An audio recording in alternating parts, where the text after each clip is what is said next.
Waheshimiwa viongozi na wageni walikwa, tunakumbushwa kwamba wote muda wote tuwe tumevaa barakoa zetu kwa usahihi. Asanteni.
Waheshimiwa viongozi, naomba tusimame kwa ajili ya kuwapokea marais.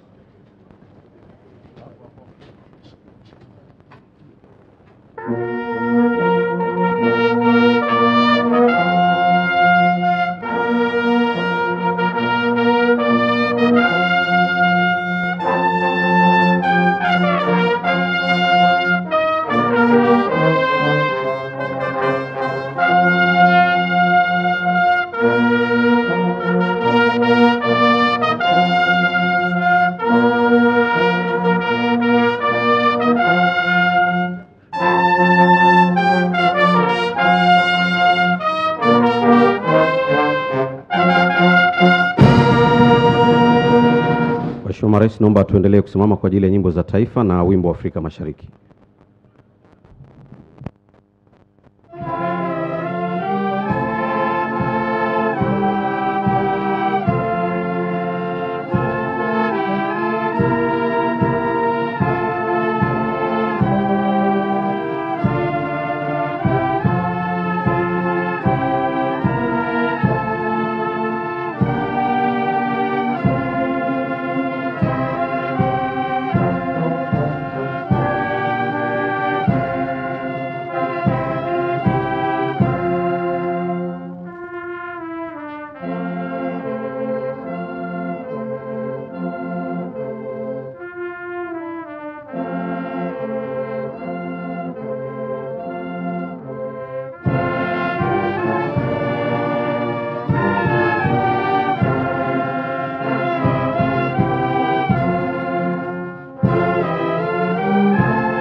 Naomba tukae. Mheshimiwa Samia Suluhu Hassan, Rais wa Jamhuri ya Muungano wa Tanzania. Mheshimiwa Yoweri Museveni, Rais wa Jamhuri ya Uganda. Mheshimiwa Kassim Majaliwa, Waziri Mkuu wa Jamhuri ya Muungano wa Tanzania. Waheshimiwa mawaziri kutoka pande zote mbili wa Jamhuri ya Muungano wa Tanzania na Jamhuri ya Uganda. Waheshimiwa makatibu wakuu kutoka pande zote mbili. Waheshimiwa wafanyabiashara, wageni waalikwa. Mheshimiwa Rais, tupo hapa ikiwa ni siku ya pili ya ziara ya Rais wa Uganda Mheshimiwa Yoweri Museveni kufuatia mwaliko wako. Kongamano hili ambalo leo hii mnalifunga Mheshimiwa Rais ni sehemu ya wafanyabiashara ambapo wamelianza kujadili masuala ya mafuta na gesi katika ziara hii ya Mheshimiwa Rais Yoweri Museveni. Kwa ridhaa yako Mheshimiwa Rais, naomba nimkaribishe Mheshimiwa Januari Makamba, Waziri wa Nishati wa Tanzania, ili aweze kutoa neno la utangulizi. Mheshimiwa Waziri, tafadhali.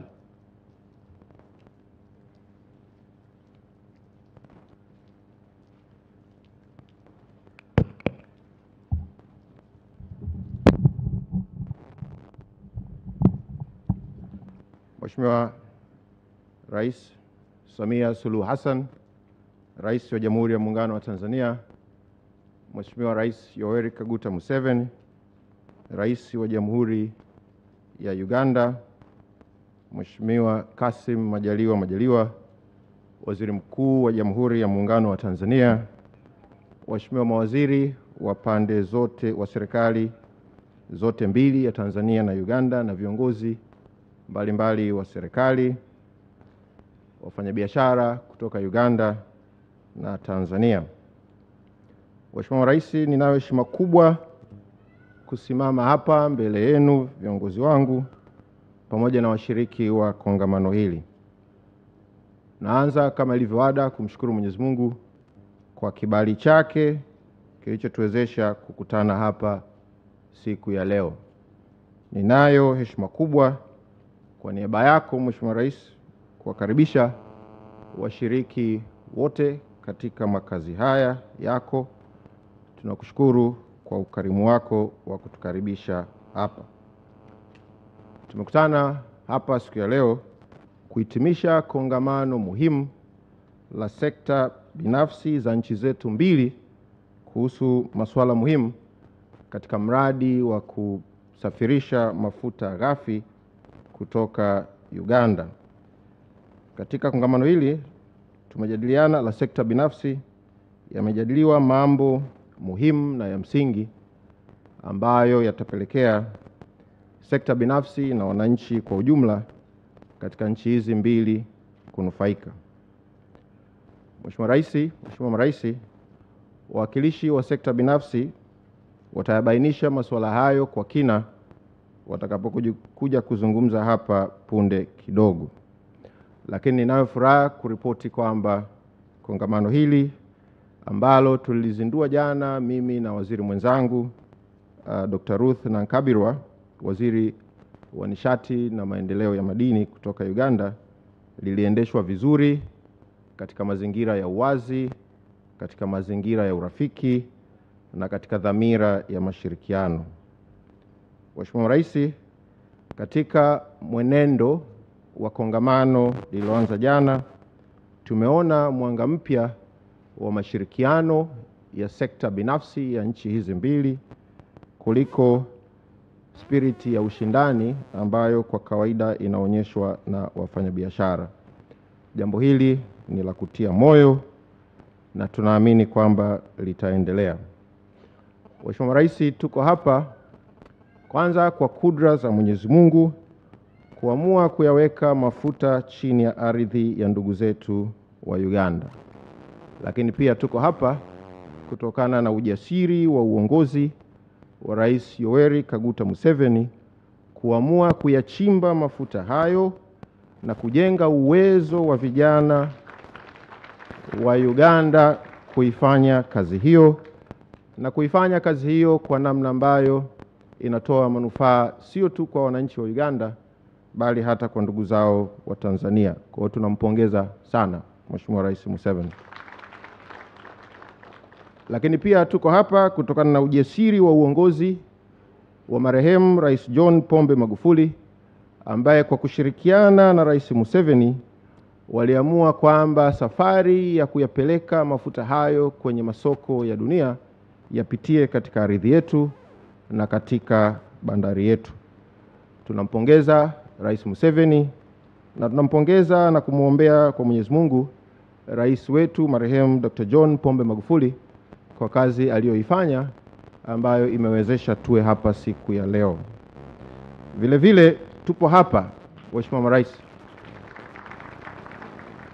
kutokana pia na ujasiri wa uongozi wako Mheshimiwa Rais wetu Samia Suluhu Hassan kuhakikisha kwamba kazi hii inaendelea,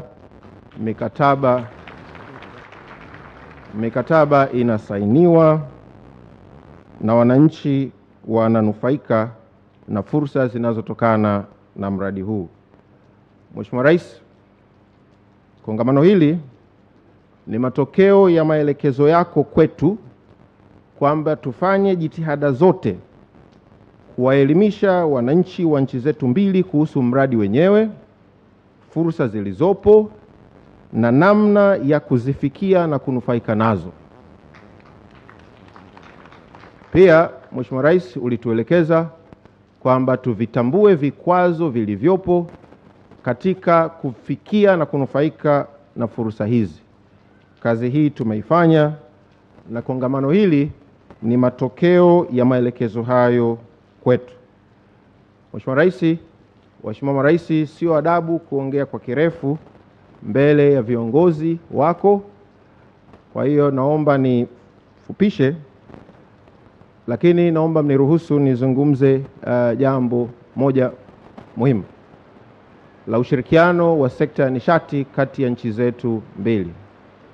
Mheshimiwa Marais, baada ya shughuli ya leo, mimi na mwenzangu Waziri wa Nishati na Maendeleo ya Madini wa Uganda Dr. Ruth Nankabirwa tutafanya kikao pamoja na wataalamu wetu kuendelea kusisitiza kuangalia namna ambavyo tunaweza kushirikiana kwa karibu zaidi katika nchi zetu mbili kuhakikisha kwamba mradi huu unafanikiwa.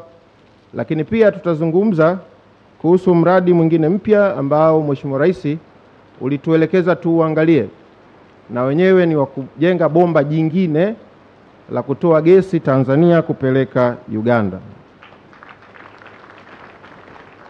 Leo tutaanza mazungumzo ya awali kuhusu swala hilo, na kutokana na uongozi wenu na dhamira yenu ya kuimarisha mahusiano kati ya nchi zetu mbili, lakini na kuhakikisha kwamba rasilimali asili zilizopo katika nchi zetu pia zinanufaisha majirani zetu na zinawezesha uchumi wa ukanda huu kukua kwa pamoja.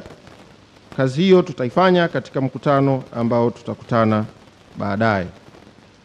Mheshimiwa Rais, pia nimalize kwa kukupongeza Mheshimiwa Rais Samia Suluhu Hassan pia kwa ujasiri wako wa uongozi wa kutuelekeza kwamba mradi mkubwa wa kuchakata gesi nyingi iliyopo baharini ili kuisafirisha katika masoko ya dunia na kuitumia katika nchi yetu na katika ukanda huu tuifanye na tuimalize. Kazi hiyo tumeianza, mazungumzo yanaendelea vizuri na tutafika mahala ambapo ndani ya kipindi kifupi tutatoa taarifa kuhusu maendeleo ya kazi hiyo. Imani yetu ni kwamba mara baada ya kukamilika kwa mradi huu, ukichanganya na mradi huu wa bomba la mafuta, basi ramani ya Afrika Mashariki kwenye sekta ya nishati duniani itabadilika. Jana tulizungumza Mheshimiwa Rais kwamba ukitazama ramani, nchi zetu zimegawanywa kwa mipaka iliyochorwa, lakini ramani ya siku zijazo haitakuwa ya mipaka baina ya nchi, bali itakuwa ya mistari inayoziunganisha nchi, na mistari hiyo ni ya barabara, ya laini za umeme na kweli ya mabomba ya nishati. Kwa hiyo Mheshimiwa Rais, Waheshimiwa Marais, nchi zetu mbili zinachora ramani mpya duniani ya kuziunganisha na kuwawezesha wananchi wetu na nchi zetu kuendelea kwa haraka zaidi na kupata manufaa makubwa zaidi. Kwa hiyo kwa heshima na taadhima, naomba niishie hapa. Nawashukuru sana kwa kunisikiliza. Asanteni sana.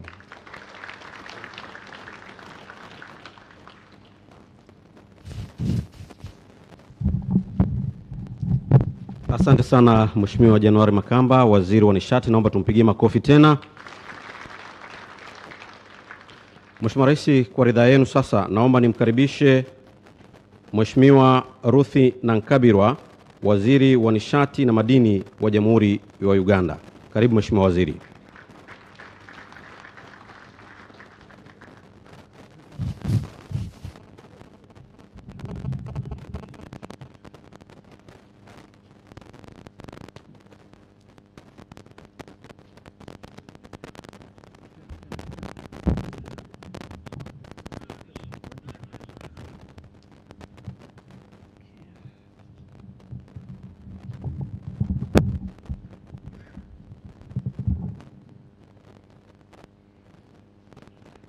Your Excellency Samia Suluhu Hassan, the President of the United Republic of Tanzania, Your Excellency General Yoweri Museveni, the President of the Republic of Uganda, Excellencies, my colleagues, ministers, distinguished members from the government of the Republic of Tanzania, the chief executives of oil companies, heads of government agencies, members of the private sector, ladies and gentlemen, good morning to you all. I will not endeavor to speak in Swahili for obvious reasons, coming from Uganda.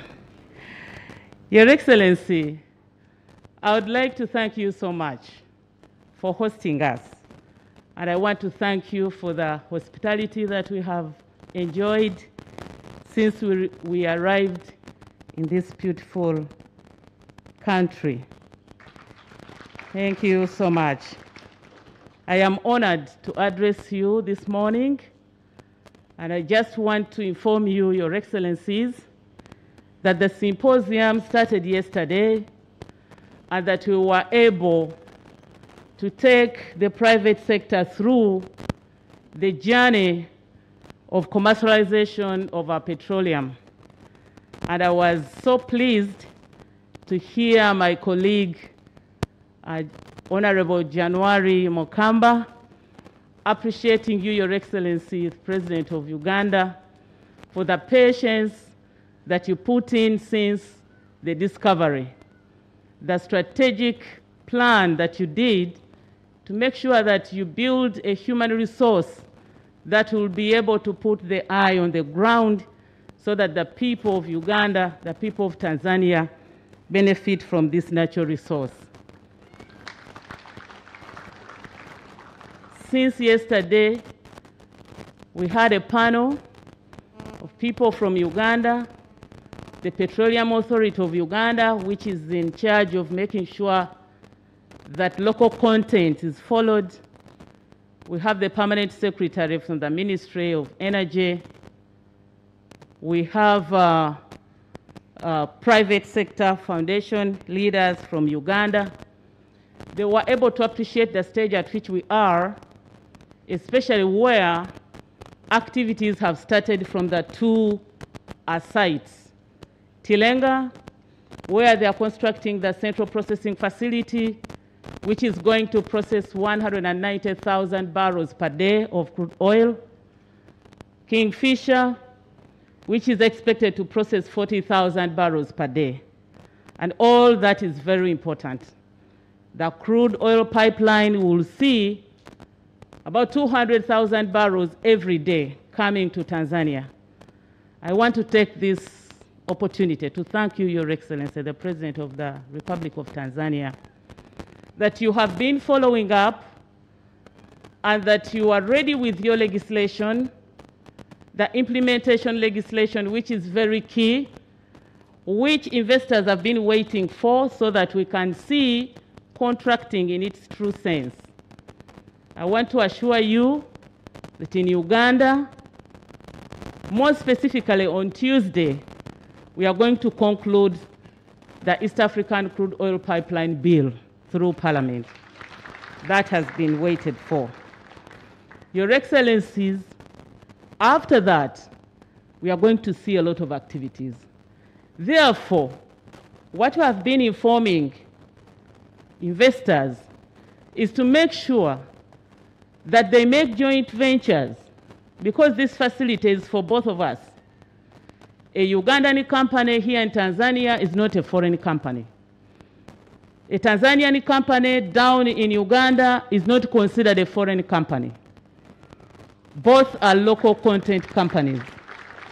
We need to help one another to build our capacities. So we are here using this symposium to interface, to network, and come up with a deal that will benefit the people of Uganda and the people of Tanzania. And that is what we are expecting.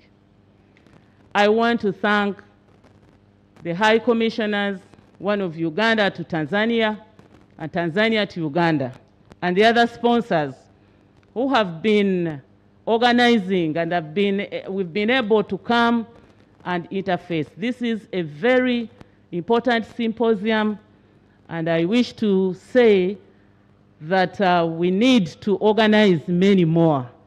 Otherwise, there are so many people who are expected to reap where they did not even sow.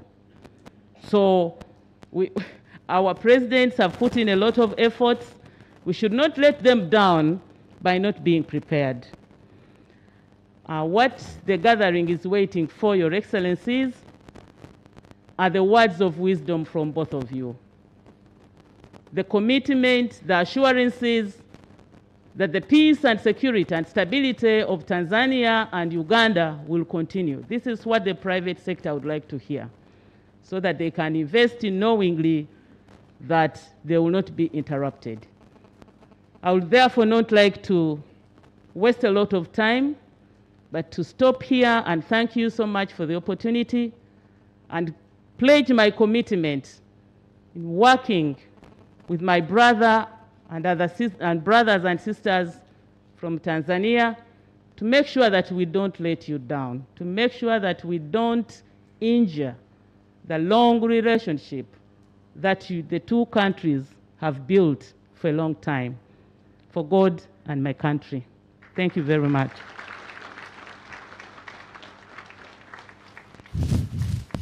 Asante sana Mheshimiwa Aruthi Nankabirwa. Naomba tumpigie tena makofi. Mheshimiwa Rais, kwa ridhaa yenu sasa naomba nimkaribishe Bwana Patrick Mweheire, mwenyekiti wa chemba ya madini na petroli kutoka nchini Uganda, ili aweze kufanya summary ama kwa kifupi kile ambacho jana waliweza kujadiliana katika mkutano wao huo au kongamano la jana. Karibu sana.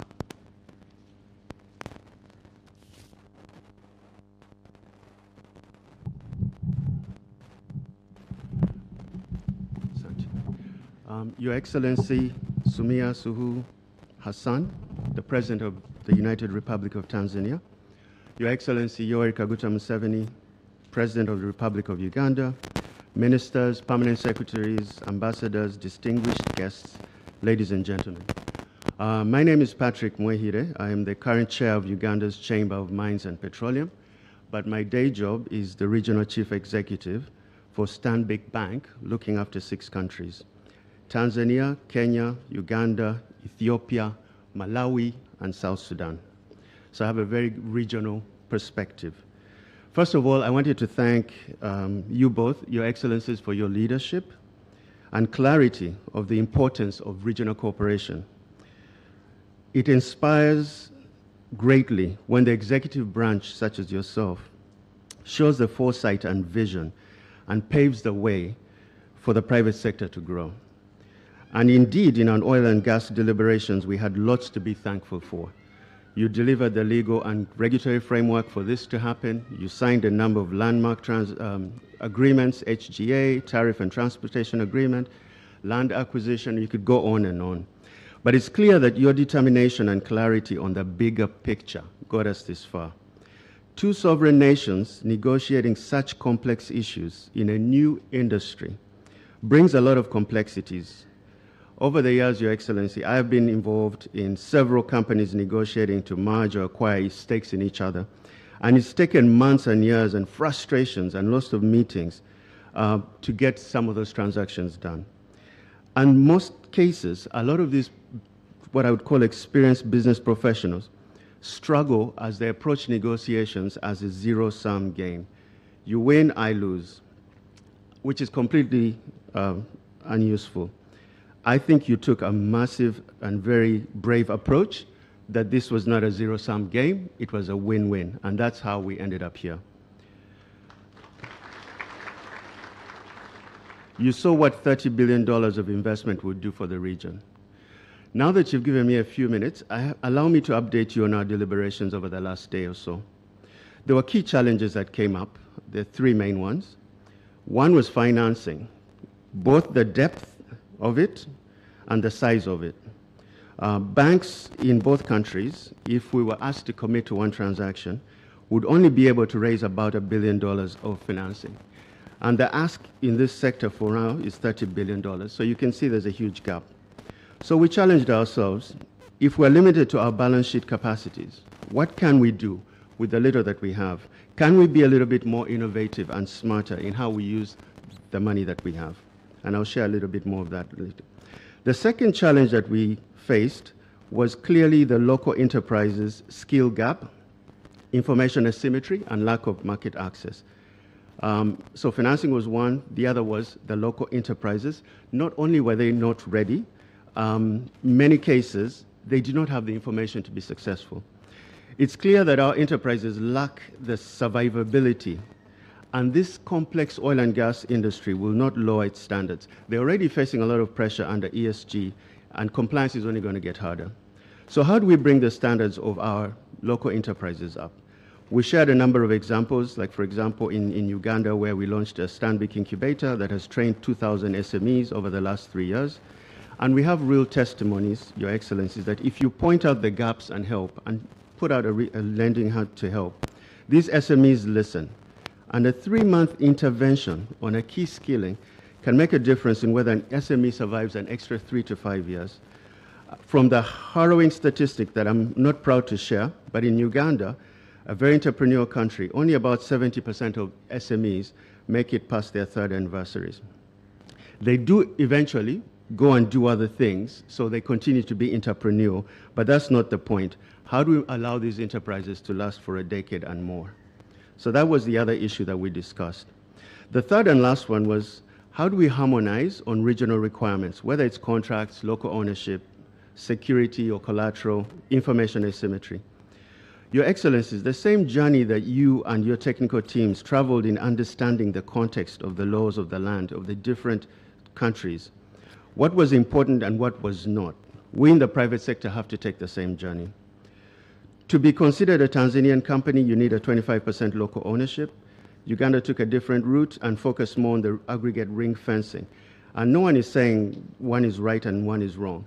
But the challenge is that if we're looking for seamless or borderless investment, which you both mentioned in your remarks last evening, we will need your guidance and leadership on this. Particularly in this 3-year window, when we are trying to allow for symbiotic transfer of skills and capital across our countries. Could you take a 3-year window where some of these barriers could be lifted to allow these East African businesses to integrate and ultimately build on our trade? Because it does take time to change laws, and we acknowledge that. But we have a 3 to 5 year window to absorb this $30 billion of investment. So we not have a lot of time. For the larger ticket items like E-Corp, refinery, we acknowledge the need for external capital. And we know there's no shortage of capital in the world, given the low interest rate environment that we've been in since the crisis of 2008. Quantitative easing has created such massive liquidity in the Western world. And with interest rates at close to zero, pensioners who are living way into their 90s are worried about their livelihoods. So how can we boost those monthly pension checks in the West while we get them to fund our growth? We do have incredibly attractive investment opportunities. The Ugandan refinery was showing 17% after-tax USD return. There is a small, I wouldn't call it small, there's a fund in California, it's called the California Teachers Pension Fund. They are sitting on $444 billion worth of assets. If we're able to convince them even just to move 1% of that, or $4 billion to East Africa, it would be a game changer. And that's 4 times X of what the banks are able to do. The reality is we're at a crossroads where we're investing significantly. In Uganda's case, we're investing 50% of GDP, 15 billion out of the 30 billion in the 3 years. So it is unrealistic to expect that we can self-fund that. I will say that in order to attract this capital, there are some structural problems on both sides that we need to fix. I could spend half an hour talking about those problems, but I would say just 2 things. On the Western side, I think there's a whole misconception about real versus perceived risks. They, I think, put such a huge risk premium on Africa, which is not warranted. I would argue that investing in Venezuela is 10 times riskier than investing in Tanzania. But they don't view it that way because of the proximity and the history that they've worked together. On our end, they've often argued that we don't have the depth or the market size. I think you've solved the market size. I mean, a $30 billion opportunity is large in any measure. But we need to start working on the depth and open those channels of communications. We need to get the context and talk to our stories. We did talk about on the smaller ticket financing, which is to the SMEs, how can we help them reduce the red tape? On that, we agreed that now we should start having both the contractor, such as a Total, in the same room with a smaller enterprise, and we negotiate how to de-risk the risk of the smaller enterprise. And there are many, many innovative ways you can do that, using escrow accounts where we see the contract money before you pay the SME, and just bring the risk down to the larger enterprise and allow the SME to do business at a much lower interest rate. We need to be more flexible. We need to come up with products that are more localized, that do not require security. We have listened and we've committed to put our best foot forward. As a regional bank, I have asked my team, because in some ways we're aligned in my goal. My goal is to build a regional bank and not to have 6 independent banks. So I've been tasking my teams on how we can move collateral across borders. Could we take Tanzanian collateral for a Ugandan transaction and the vice versa? Then lastly, on the issues of skills gap and uplifting of SMEs, we're committed to bringing some of the best practices that we've seen that have worked, create portals of information to kill the information asymmetry, create linkages for market access so they can sell their products by bringing in some of these large corporates and introducing them to them. Only when we support the lifelines of these SMEs, which create 70% of jobs in our region, can we see a real trickle-down effect on impact and change. You ring-fence services, but now we need to capacity build so that we match those services to ensure that we extract a minimum of 30% of the spend, which is about 30 billion, over the next 3 to 5 years. Private sector coordinating with the public sector to ensure this works is key. In conclusion, Your Excellencies, we are at a critical juncture. The executive branch and the public sector, through your leadership, has displayed great courage. You are leading the baton, you're handing over the baton to the local private sector to harness these opportunities, and we welcome that challenge. Our request is that we view these next 2 to 5 years as a transition period that will require a lot of agility. Please keep your communication lines open for us. The multiplier effect of a dollar investment into a local company versus going into a foreign company cannot be overstated. Let's keep this as our true north theme and work tirelessly to make our local institutions scale and build sustainability. Thank you so much for all you've done so far, and we're committed to do the rest. Thank you for listening.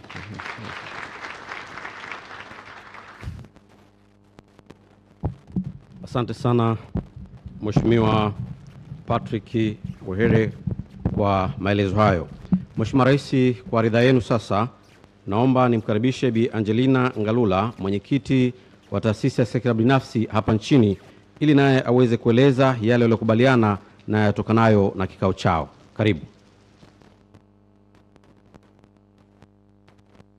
Your Excellency Samia Hassan, President of the United Republic of Tanzania, Your Excellency Yoweri Museveni, President of the Republic of Uganda, Honorable Kassim Majaliwa, Prime Minister of the United Republic of Tanzania, Honorable January Makamba, Minister of Energy for Tanzania, Honorable Ruthi Nankabirwa, Minister of Energy and Mineral Development for Uganda, Honorable Ministers, Deputy Ministers, Permanent Secretaries present here today from Tanzania and Uganda, High Commissioners, Honorable Amos Makara, Regional Commissioner for Dar es Salaam, Head of Government Institutions from both countries, Patrick Mweheire, Chairman of Uganda Chamber of Mines and Petroleum, members of the private sector from Tanzania and Uganda, members of the media, invited guests, members of the press, ladies and gentlemen, na wasalimu kwa jina la Jamhuri ya Muungano wa Tanzania na jina la Jamhuri ya Uganda. Your Excellencies, on behalf of the private sector in Tanzania, TPSF, and the Private Sector Foundation of Uganda, let me also extend a warm welcome to you all to this year Tanzania Oil and Gas Symposium 2021 with the theme of enhancing private sector participation in the oil and gas sector. We thank you very much for making time to be with us today. Despite your busy schedule, your presence here today is a strong indication that the spirit of East African cooperation is alive and thriving. Karibuni sana. Your Excellencies, distinguished guests, ladies and gentlemen, yesterday, the 27th of November, our two business communities held a very fruitful discussion under the theme of enhancing private sector participation in the oil and gas sector. The objective of this symposium were to provide a platform for networking, learning and sharing experiences and opportunities within the oil and gas industry projects. It was also an opportunity to identify key strategies that can enable partnership and joint venture between Ugandan and Tanzanian private sector actors. To facilitate public-private sector dialogue on issues that affect the implementation of local content in the oil and gas industry projects. I wish to thank you, all participants, for their effective participation and constructive contribution in the symposium. Your Excellencies, my role today is to highlight key areas which were identified at the symposium. Please allow me to mention 8 key areas of focus as the outcome of yesterday's symposium. Your Excellencies, the first focus area is private sector collaboration. The private sector collaboration is key to reap the benefits of this project. The emphasis from yesterday's meeting was to ask large local companies that will be awarded different tenders from the project to collaborate and work with SMEs, small and medium enterprises, across the different sectors and create opportunities along the value chains. For example, a company that will be awarded a tender to supply food to the project should create an agri-value chain for agri-processor and small farmers along the corridor.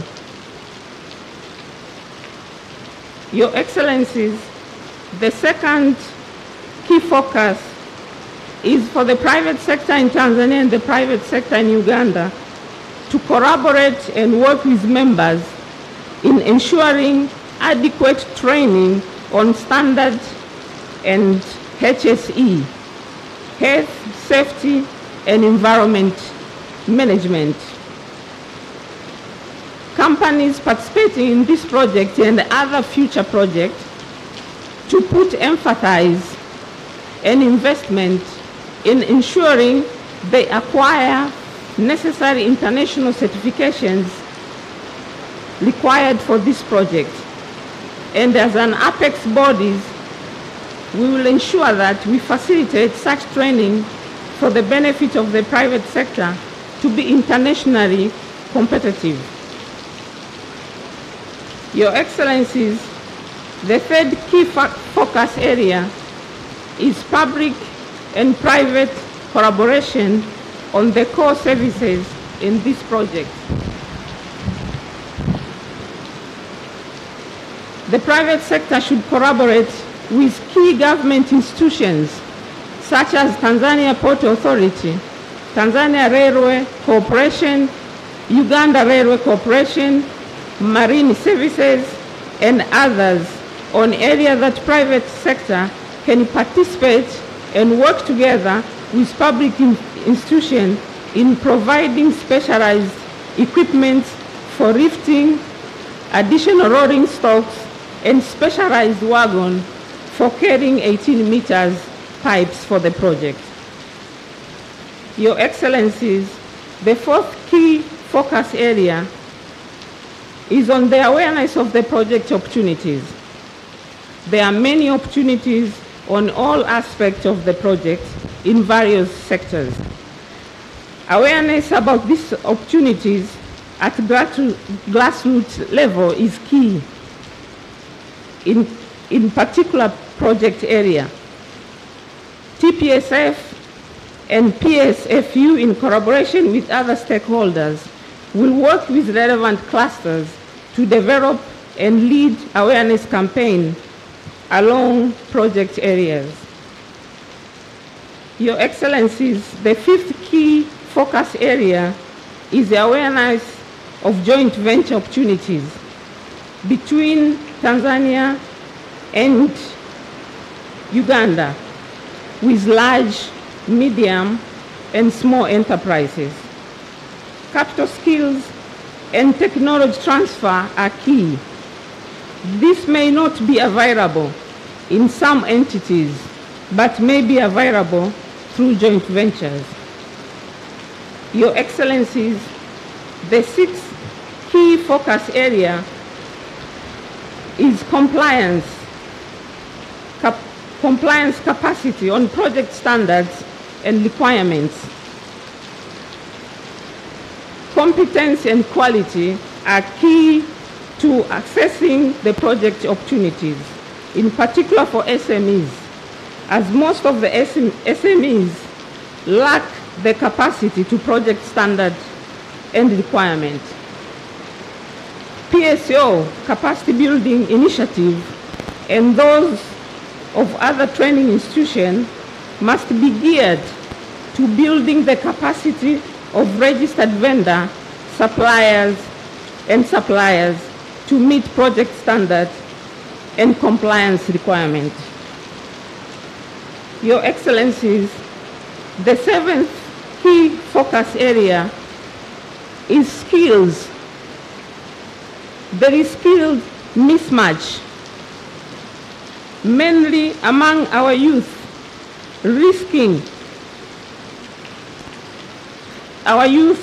losing most of their employment opportunity to foreigners. Our universities and education institutions should work with private sector to understand skills that are required for this project and other projects, and to be able to empower graduates with employability skills. Your Excellencies, the 8th focus area is access to affordable finance for SMEs, which my colleague had already spoken about it. This is key to facilitate participation in a viable project opportunity. We encourage banks to develop affordable SMEs products along the ring-fenced goods and services identified in the host government agreements. Your Excellencies, we recognize that some of challenges are beyond private sector ability to address them. These are mainly regulatory in nature, and they include the inclusivity of private sector, pre-contract negotiation and during negotiations. This will enable sufficient preparation of the private sector in terms of training, finance, and infrastructure investment. Another area that the private sector would ask for government intervention is on mutual recognition agreements, MRA. It has been agreed but not yet been ratified by member countries, and this has been a hurdle for movement of professional services between our two countries. We kindly request our government to make headway and ratify these agreements. Another area that private sector would request for government intervention is on harmonization of fiscal and regulatory regime. The project is one across two countries, but tax regimes are different. We argue alignment on the tax regime, in particular of goods and services, and movement of people to avoid double taxation. Another area that the private sector would request for government intervention is on alignment of the local content. For example, in Uganda, local content is defined as a domestic value addition, while in Tanzania, it is defined in terms of local ownership. The private sector advised the government to harmonize the definition of local content on the two countries. Your Excellencies, distinguished guests, ladies and gentlemen, this is the time for action. We have had several ECOP meetings, private to private, public to public, public to private.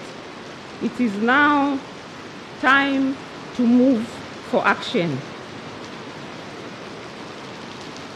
Your Excellencies, distinguished guests, ladies and gentlemen, let me again thank Your Excellencies for making time to attend and your commitment to the success of this project for the benefit of our people in the region.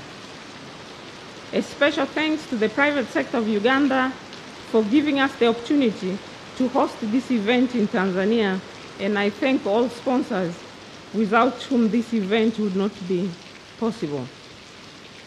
Your Excellencies, as we are descending towards the end of the year, I wish to take this opportunity on behalf of the Tanzania private sector and Uganda private sector to wish you a Merry Christmas and Happy New Year. Asanteni sana, kazi endelee.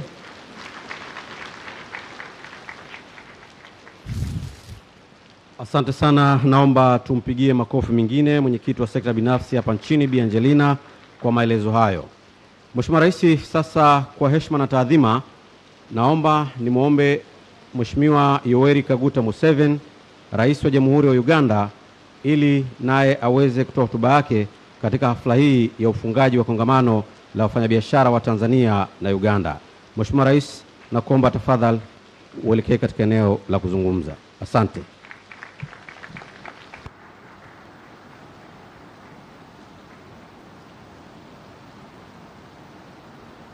Mheshimiwa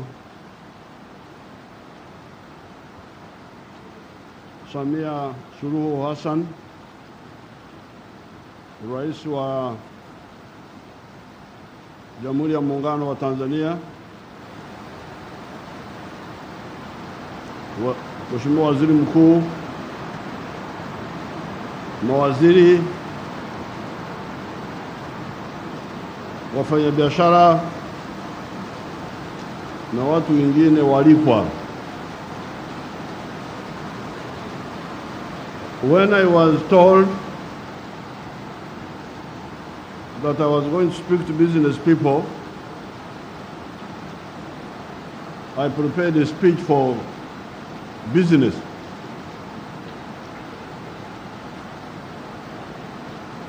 Then later on I was told to say, no, you are going to speak only on oil. Oh, so I was wondering how to do it. But last night I asked permission from Her Excellency. She said, wewe sema maneno yako yote.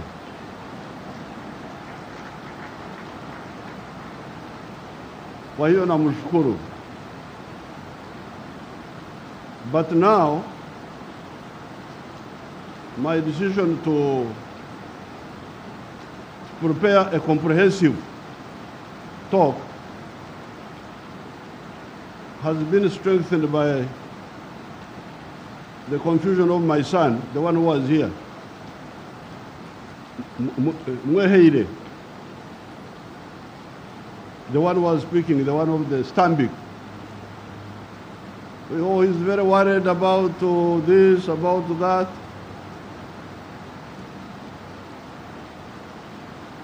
And I know why he's worried. Because his bank is always confusing.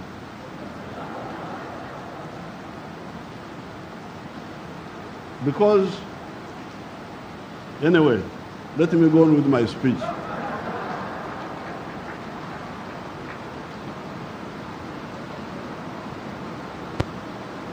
Your Excellency, the challenge before Africa today is an old one. It is the challenge that has faced man for the last 4.5 million years, since man evolved from the lower primates to the Homo sapiens species with a superior brain, walking on 2 legs, and with a hand that can hold tools and do work. Since that time, man has been oppressed by the 2 phenomena: oppression by nature and oppression by fellow man. The latter phenomenon included oppression in the form of slavery, feudalism, colonialism, dictatorships, etc. The former included suffering from diseases, drought, hunger, floods, pests, etc. However, man, being the wise mammal he had become since 4.5 million years ago, he has been using his superior brain and his work-capable hands to find solutions to those oppressive phenomena.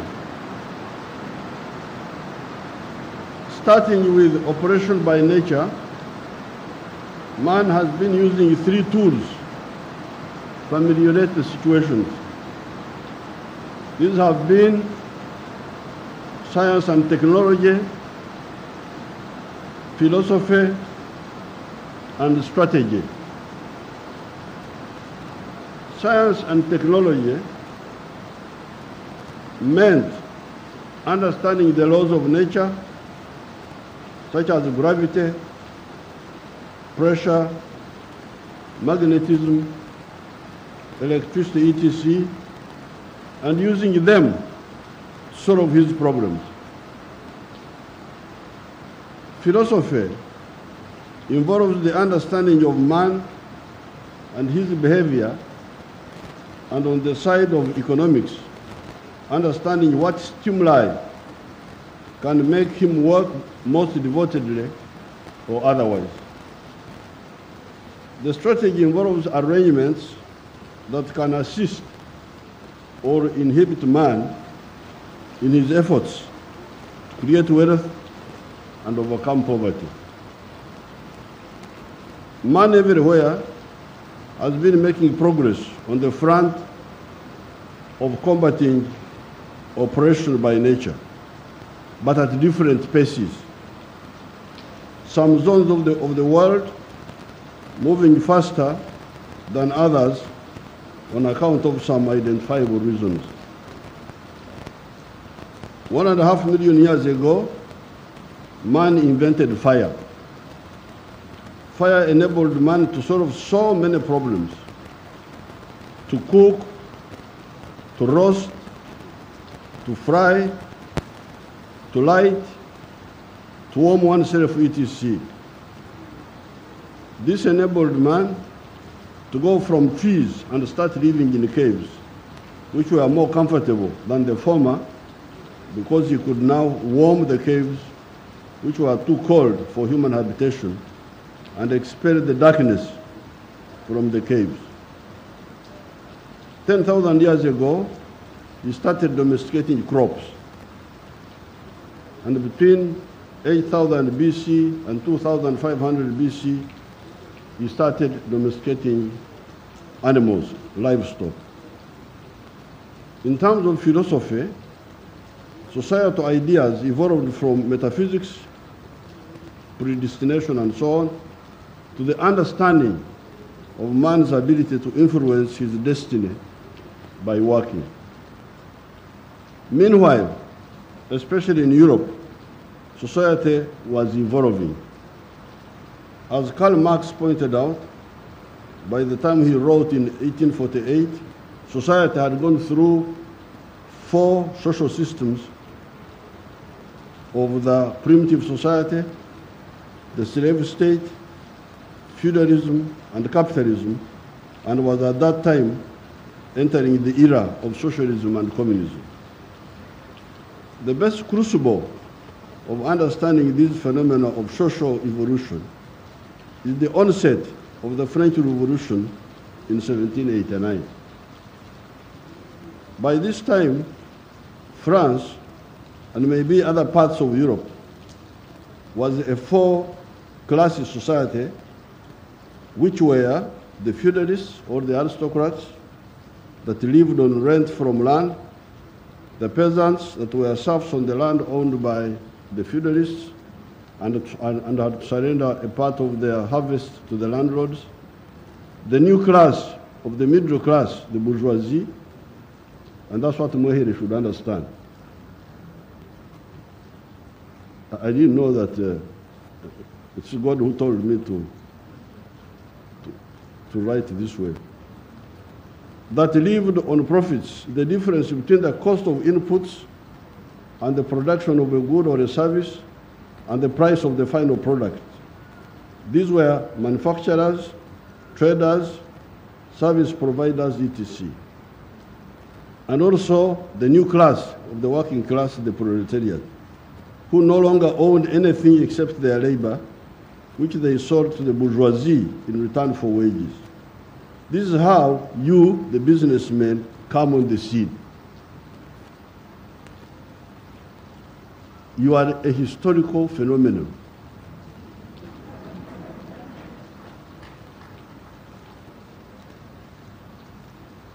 Because this is what developed Europe. Europe was changed by the middle class. All these other people were there, feudalists, kings, what have you, they were there, the Pope, they were there. But the new force in Europe, which made Europe go ahead and we stay where we are now, was the middle class.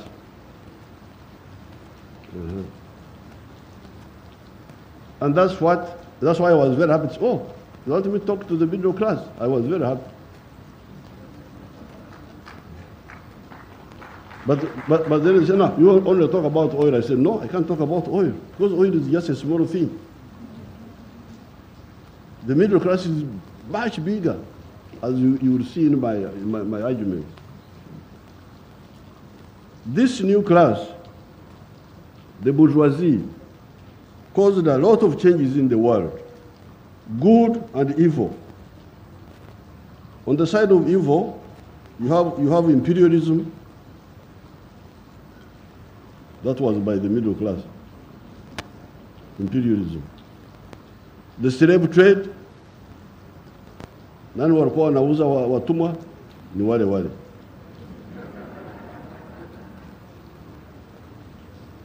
Which was part of what they call primitive accumulation of capital. Genocide, etc. However, on the positive side, the middle class, being interested in profits, apart from looking for raw materials, they also needed markets. Markets. Middle class, markets. When you produce, where do you sell? This is the biggest problem of the middle class in Africa.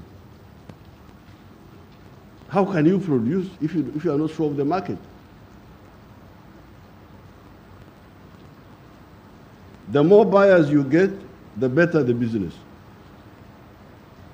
That is how the bourgeoisie in France propelled the anti-feudal revolution of 1789, which included the de facto balkanization of France. Although France had been one kingdom for a long time, ever since 842 AD, there were nevertheless internal fiefdoms. Although France was one kingdom for a long time, but there were internal provinces. You couldn't go from one province to the other province without tax, without paying tax. Internally, within France, although it was one kingdom, but there were internal taxes called tile or something like that in Spanish, in French, T-A-I-L-L-E, on goods being traded in the form of inter-province trade. This, of course, disadvantaged trade so much. Who was benefiting from these taxes? The answer, the feudal lords. At whose expense? The answer is at the expense of the bourgeoisie, the middle class, and the French people in general, because those taxes made goods more expensive, slowed down the rate of growth of the companies, which affected their ability to create jobs, and also slowed down the rate of growth of those companies in expanding the tax base. So, if the companies don't sell, they don't expand. If they don't, if they sell but not enough, and if they don't expand, how will they create jobs? And if they don't create jobs, then where will the government get taxes? Because the government must get taxes people who are working. When it came to the fragmented Germanic populations of what became Germany later, and the Latin populations of what became Italy later, because by this time, there was no united Germany. There was no united Italy. And I want to show you the role of the middle class, how they helped.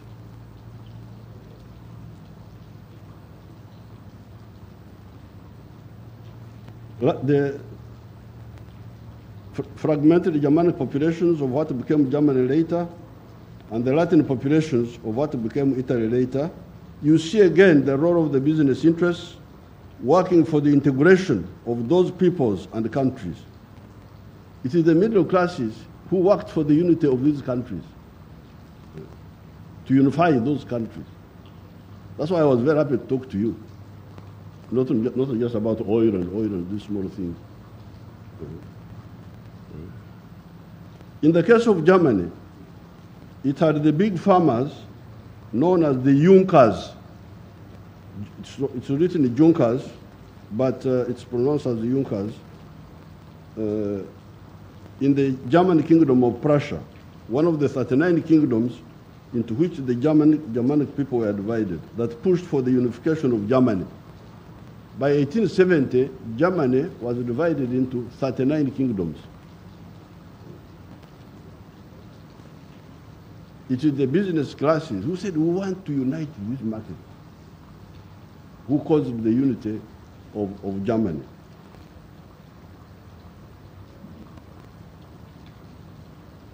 That effort was achieved in 1870, following the Franco-Prussian War of 1870.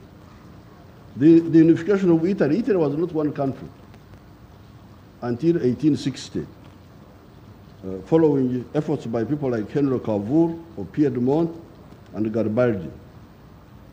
Earlier, in 1776, the British American colonies, again led by business interests, had liberated themselves from the rule of the British King George III. Their slogan, when they poured British tea in the sea at Boston, was, "No taxation without representation." Again, a middle-class demand. The leaders of this movement, George Washington and others, correctly decided to unite the 13 British colonies of New Hampshire, Massachusetts, Rhode Island, New Jersey, Connecticut, Delaware, Maryland, etc., into the nucleus of the United States. This one you say today, the one which people are worshiping now instead of worshiping God. They're worshiping the United States. That by 1945 had become the most powerful country in the world. This country, USA, was created long after our countries over here. Uganda, Buganda, Bunyoro, Rwanda, Mirambo, the chiefdoms of Karagwe, much older than the US. But now the US is much stronger. Why? Because it was started on new ideas of partly the middle class, the business class.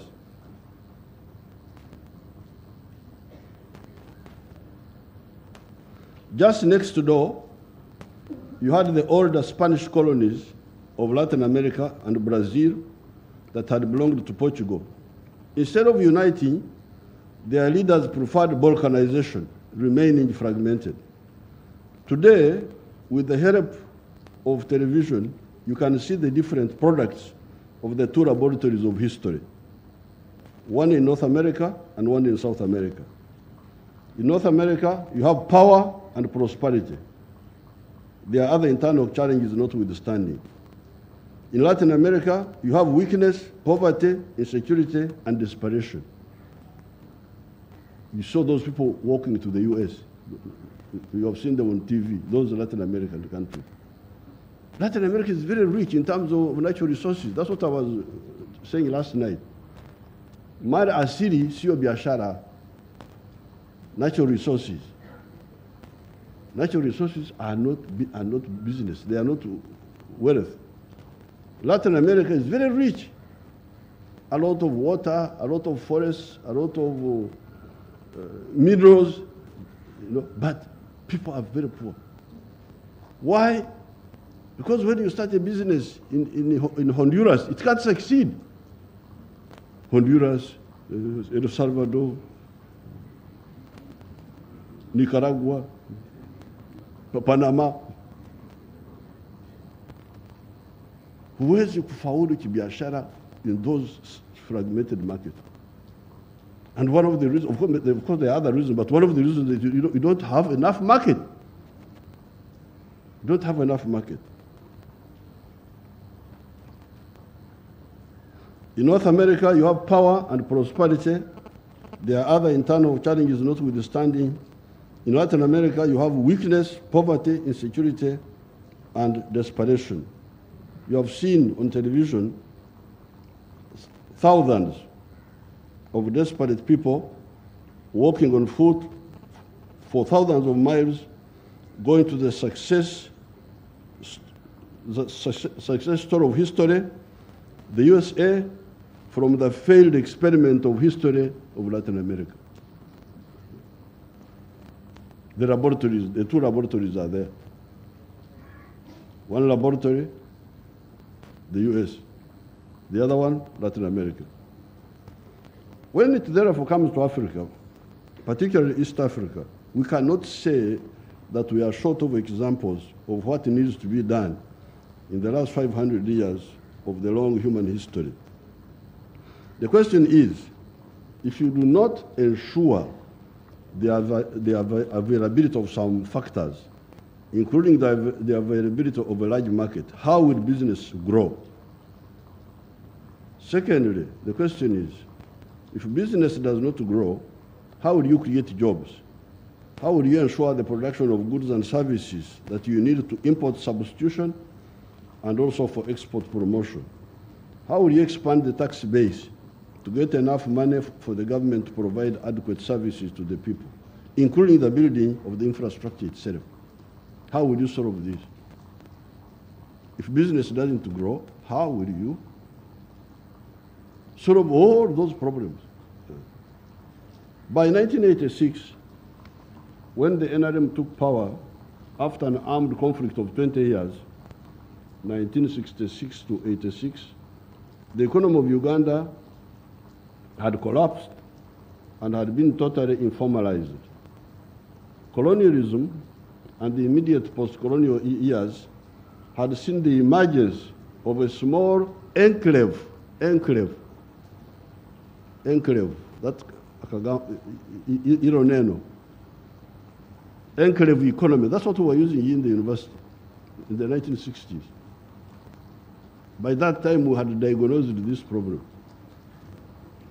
And that's what Mwehiri is talking about. He's talking about an enclave economy. Enclave economy of modernity, a small island of modernity, surrounded by a sea of backwardness. The writers of that time were describing that small economy as the economy of the 3 C's and 3 T's. The three C's were cotton, coffee, and copper. That was Uganda in the 1940s, 50s, and so on. 3 C's: coffee, cotton, copper. And 3 T's: tobacco, tea, and tourism. That's how they were describing our small island of mambo ya kisasa imezungukwa na hali ya duni. Villagers without income, without what? Wamezunguka katika island katika ziwa ka modernity. Electricity, simu, some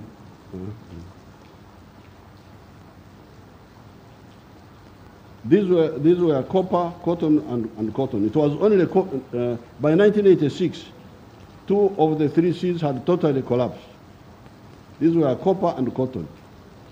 It was only coffee that was still limping on with the export of 2 million bags per annum of 60 kilograms each. Except for tobacco, the other 2 T's had either disappeared completely, e.g. tourism, or shrunk greatly, e.g. tea, which had gone from 23 million kilograms to only 3 million. The word enclave means island, and the enclave economy therefore means an island of modernity surrounded by a sea of backwardness, e.g. peasants only working for the stomach, that some people call subsistence farming. The good luck for Uganda was that what became the NRM party was initially a student movement in the 1960s, some of them active here in Uganda. Tissue.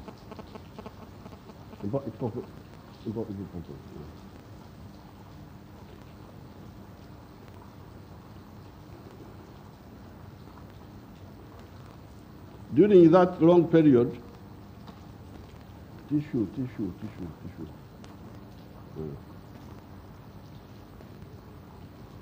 During that long period, we had time to study and also see in practice the impacts of efforts.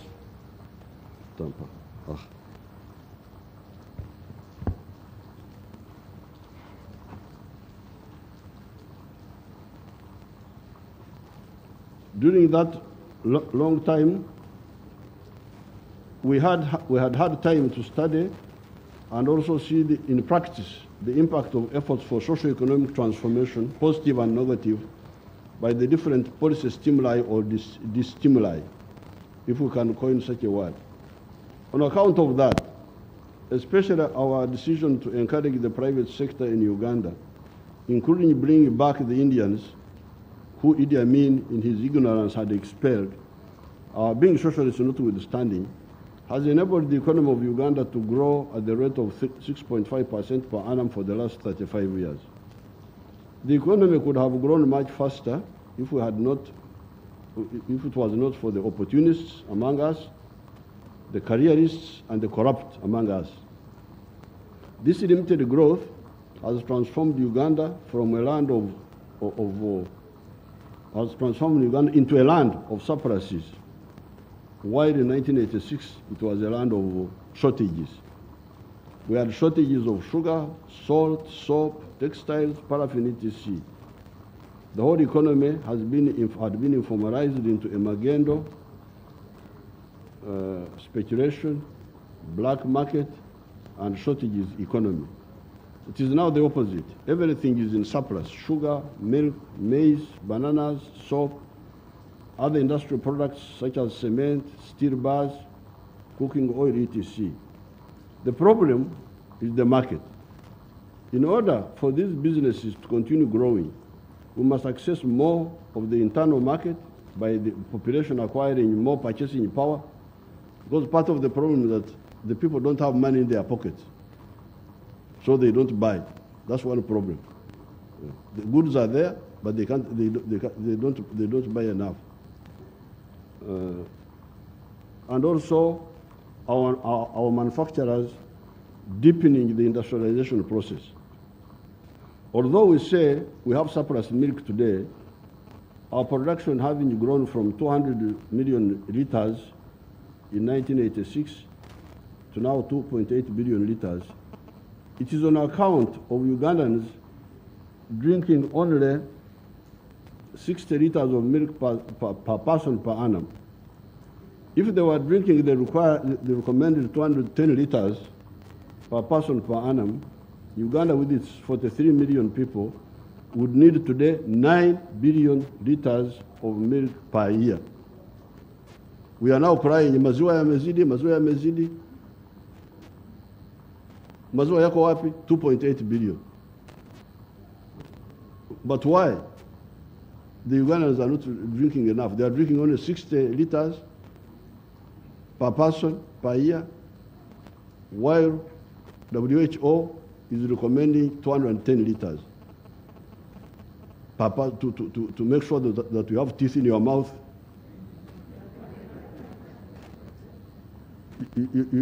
Your bones don't break. Mifupa imepasuka kwa sababu huna calcium ya kutosha. So although we are now fighting with Tanzania, buy our milk. We have excess milk.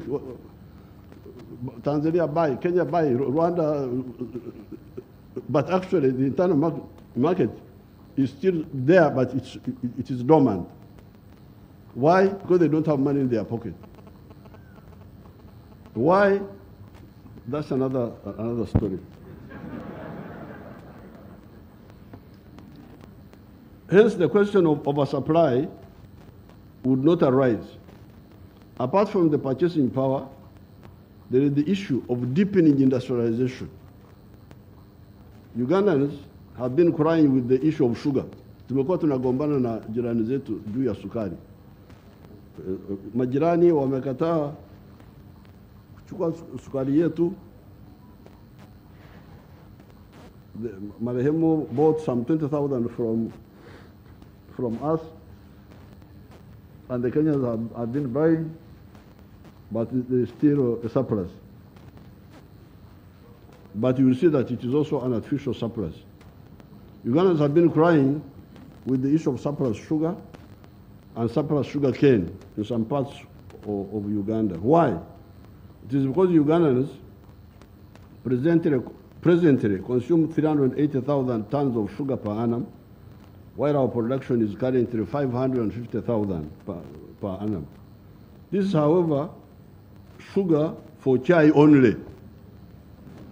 Hii ndio wanazungumzia.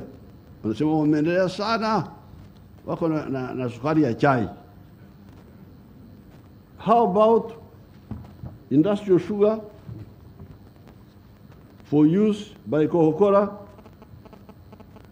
for pharmaceutical industries, like children's syrups? You know, the children, when you give them medicine, you don't give them the one which is bitter. You give them syrups. That is from sugar.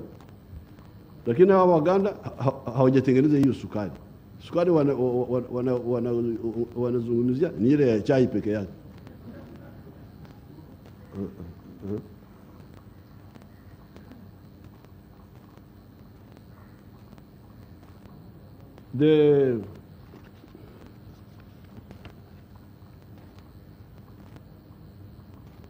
How about industrial sugar for use by Coca-Cola and for pharmaceutical industries? That was none of the business of either either the planners in the Ministry of Finance. Our planners also, sijui hapa Tanzania, lakini kule kwetu, these planners in the ministries, that was none of the business of either the planners in the Ministry of Finance and Planning, and also unplanning. I think they should also add the word. They should add the Ministry of Finance and Planning and unplanning. That will be more accurate. Because if you are planning, why don't you see this? Kama sukari ya chai imeongezeka, na pale jirani kuna kiwanda cha Coca-Cola which is importing industrial sugar. Why don't you plan? Say, and you don't have, the government doesn't have to do it. You just get a private sector person, you support him, and he does what you want. So that's simple. So so that's why I want to be more realistic and talk of Ministry of Finance and Planning and unplanning. Or even the business sector of Uganda. Consequently, while crying about surplus sugar, Uganda alone was importing 90,000 tons of industrial sugar. Hapa tunasema sukari imezidi. Upande ule, we are importing 90,000 tons of industrial sugar. In order to make 90,000 tons of industrial sugar, you need to refine 100,000 tons. Now, I don't know how much industrial sugar East Africa imports per annum. So, if Uganda, who have now some surplus sugar, go into industrial sugar, they will supply the Uganda market, but also maybe the East African market also. Then there is the region. So first of all, the internal market, strengthening it by more purchasing power, but also the deepening the industrialization.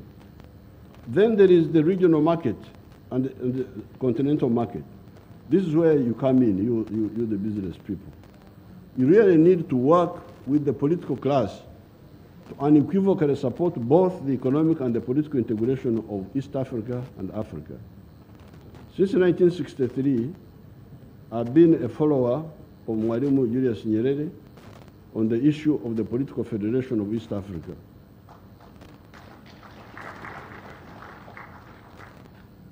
My staff later on will give some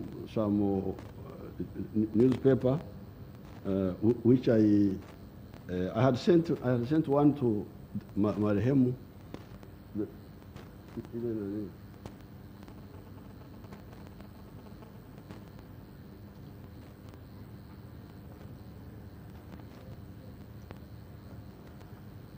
This was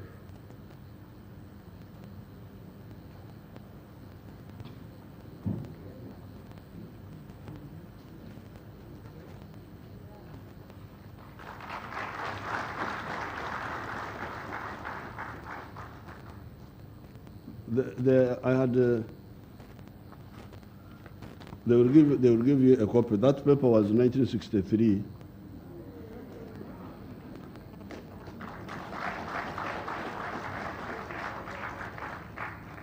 On the 5th of June, 1963, and you will see it.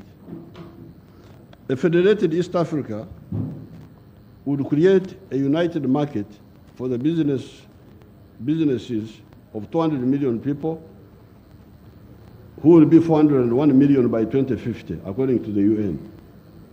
The political federation would also make it easier to handle issues of insecurity, such as the insecurity in Eastern Congo, Somalia, Mozambique, which affects even the countries that are stable, because we have not and we cannot build wars between these sister countries. Moreover, East Africa is quite homogeneous around the language of Swahili, on top of the shared heritage of the Bantu, Nilotics, Nilo-Hamitic, and Cushitic peoples of this area. Last night, Her Excellency talked of Ntungamo of Biharamulo, I think, that area. But the district where I was born in Uganda is called Ntungamo, in Uganda. And it is from the verb kutungama, when you go up. I think Swahili will say kupanda. Lugha za kule kwetu, kupanda is kutungama. When you go down, is okushuma. I think that's how you have got to Rusumo. You know that Rusumo, the other one in Burundi, Rwanda there, Rusumo, when you are going down, okushuma, when you are going down. So, hawa ni watu wa, sisi ni watu wa moja. It is these similarities and ancient linkages that should enable East Africa to achieve maximum unity in the form of political federation and economic integration. Then we'll go to the CFTA, the Continental Trade Area. I do not agree with Muammar Gaddafi, nor with Nkrumah Osajefo, nor did Mwalimu, on the issue of one government for the whole of Africa. At the continental level, you do not have the same similarities like you have in respect to East Africa and Central Africa. You may even have some irreconcilable contradictions that will not permit the maximum level of integration. However, the common market of Africa is possible and desirable. It would give business a market of 1.4 billion people today that will grow to 2.5 billion by 2050. The two levels of integration, political and economic for East Africa, as well as economic for the whole of Africa, would create a bloc with which we can negotiate durable market access internationally with the USA, China, EU, Russia, India, Japan, Indonesia, etc. You remember the world is Mpankuwe. Give me so that I give you also. Reciprocity. Why all those efforts? Why do we, the freedom fighters, who have been following Mwalimu since the 1960s, why do we insist on this? Why do we continue talking about this. It is on account of our search for prosperity. If the African societies are going to be prosperity, how will they be prosperous? They can be prosperous through business. Business, what does business need? Market. How do you get the market?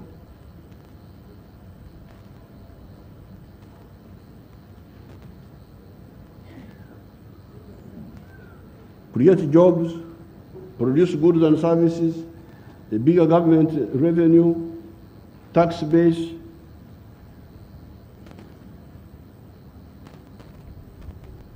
strategic security, and strategic security, strong armies that are able to ensure security and defend us against any and all enemies of whatever potential, taking advantage of our similarities, linkages, and a common history. In my view, this is part of the historical mission of the genuine business class of Africa. Otherwise, if we build a Latin America instead of a United States of America in Africa, we shall condemn our children to the sort of miseries you see in Latin America and even the Middle East, not to mention the harvest time for problems in Africa of today, Mali, Burkina Faso, Libya, Central African Republic, Somalia, Eastern Congo, Mozambique, etc. When we talk of business class, of the middle class, of the bourgeoisie, we should not forget that some of the middle class groups play a parasitic role in backward economies. China has within 70 years gone from being number 56 in the world in 1951 in the size of its economy to being number 2 today on account of the accuracy in analysis of its leaders of this issue of the middle class and also of other issues. Both Mao Zedong and Deng Xiaoping correctly disassembled the middle class into 4 types, if I remember correctly. When you say wafanya biashara, au wafanya biashara ni wa aina gani? Kwa sababu wafanya biashara wengine ni wazuri kwa afya ya economy ya uchumi wa nchi, wengine ni wabaya. These were the national bourgeoisie, the comprador bourgeoisie, the petty bourgeoisie, and the bureaucratic bourgeoisie. Of all these, the positive bourgeoisie were the national bourgeoisie, that part of the middle class that works to retain blood in Uganda and also to get blood from other countries, legitimately and equitably to strengthen our economy. These are commercial farmers, manufacturers, service providers for activities that either substitute imports or promote exports. The bad elements are the comprador bourgeoisie, those who work for foreign interests in our economies in lines of business such as Ugandans could take up. These are mainly importers, commission agents, etc. A commission agent iko hapa kuuza bidhaa za wengine. How will he help our economy? The other dangerous group are the bureaucratic bourgeoisie, e.g. the civil servants. These are divorced from production, but are paid by the government and never bother to find out how the government gets the money, nor do they care about the rest of the citizens since they are paid whatever happens. The middle class we need are the national bourgeoisie, the commercial farmers, the manufacturers for imports and import substitution, export promotion, and service providers that either save or earn foreign exchange. Coming to the East African oil pipeline and the business opportunities it offers, I first declare that I have never been intoxicated by oil. Uganda discovered petroleum in 2006. It is now 15 years, but the oil has not been pumped out of the ground. Yet the economy of Uganda is growing.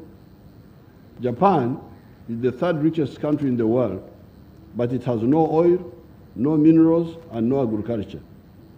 It relies on the brains and the skills of its people. So is South Korea and even China. This is not to say that the oil of this region is not important. Oil has been important and will continue to be important. Oil transformed the very poor countries of North Africa and the Middle East into very affluent societies on account of the petrodollars that started flowing in that area following Gaddafi's activism for higher oil prices and the Arab-Israeli War of 1973. There is now awareness that some uses of petroleum generate gases that create a blanket effect in the atmosphere that warms the temperature of the globe, melts the ice sheet and the glaciers, and causes the seas to rise and unpredictable rain patterns. That, however, is not the fault of oil. It is the fault of the misusers. Uganda, therefore, supports the movement towards cleaner energy sources, hydro, solar, wind, geothermal, and even nuclear, and we are preparing for all. 2 points are, however, clear. First of all, we shall use fossil energy for another 40 years. So you don't have to worry that the oil is about to run out of demand, because as I will show, there will always be demand for oil. In fact, although I'm never an opportunist, I cannot avoid not seeing an opportunity for some of us that have entered the nightclub when the notice for banning nightclubs was proclaimed. New nightclub goers will not book in, and hence we shall have the nightclubs to ourselves. You see, this campaign against oil is actually good for us, because many companies are fearing to invest in new oil ventures. But for us who are already there in the nightclub, since oil is still in demand, the price is now going up. I hear it has now gone to $83. Could this not be the reason for the price of oil going up? The climate salvation efforts are targeting correctly the use of coal for power generation and the internal combustion engines that should be replaced by electric engines. These are not the only uses of oil. There are safer uses of oil, and these are car tires. Car tires. These synthetic tires are much stronger than the rubber ones. So even if they stop the use of petrol to drive cars, the need for car tires will remain. And the petroleum tires are much better than the ones of natural rubber. So that one will never go away. And it doesn't pollute. You can tell me whether it pollutes the atmosphere at all. Secondly, chairs and car seats. My people use another word which I cannot follow, upholstery or something like that. But me, I prefer to call them chairs. Car chairs made of oil. Polyester. Hii shirt ambayo nimevaa 65% is polyester. Ukiwa unataka a shirt which is very strong and easy to clean, the one of 65 polyester, 35 cotton. Ndio nimevaa hapa.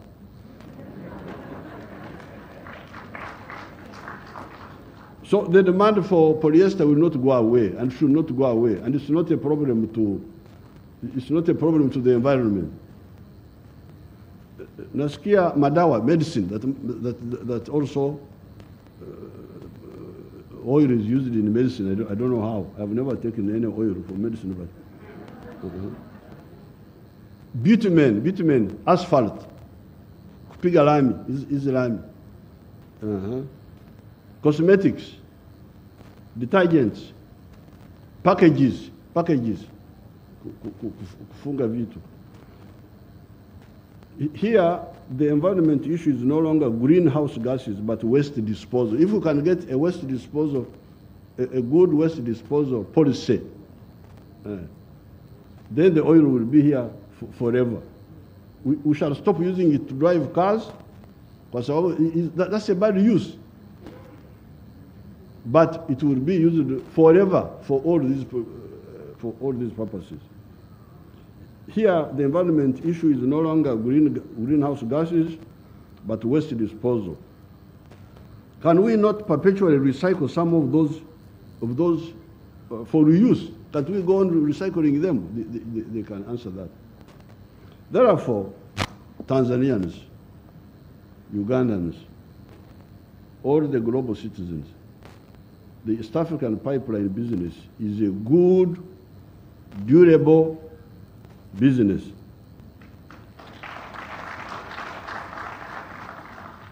It will create jobs during construction. Last night at the, yesterday in the press conference, we saw that the pipeline would take $1.3 billion, but 600 million of that is on the construction. And then the other 270 something is on the factory which they will put in Igunga to heat the sections and so on. And then internal transport. So almost 900 million will be spent, mainly in Tanzania actually, because the portion of Uganda is small. But I don't mind because many of my relatives are in Tanzania, so.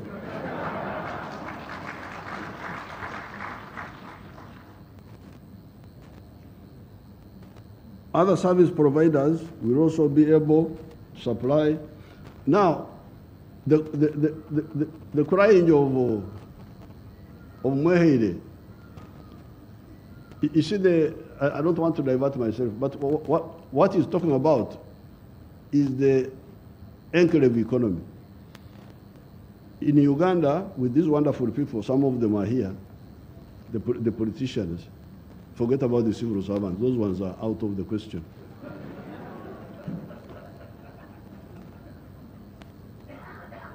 Kwa sababu hawajasikia, do you call it injili, the gospel? Hawa watumishi wa serikali hawajasikia injili ya ukombozi. So I don't even quarrel with them because they are not part of me. Watu nagombana nao ni wanasiasa wenzangu who are part of the movement, who should have known.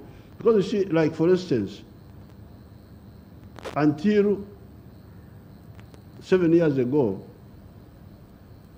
68% of the homesteads in Uganda were in what they were calling subsistence economy. Uchumi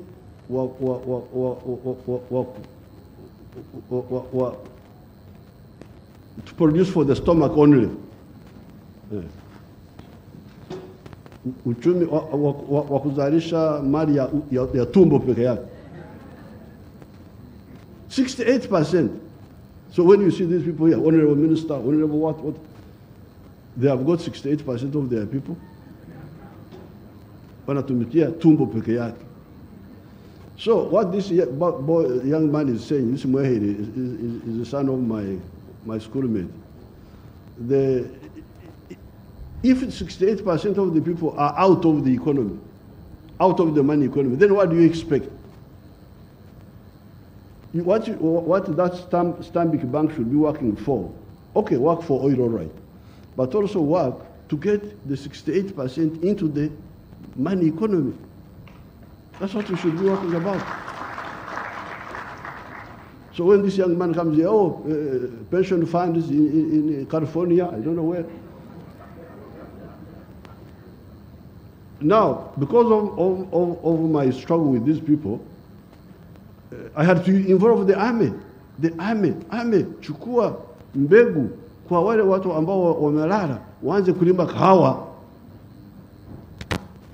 Because of that struggle now, recently, they brought a new, you call it takwimu?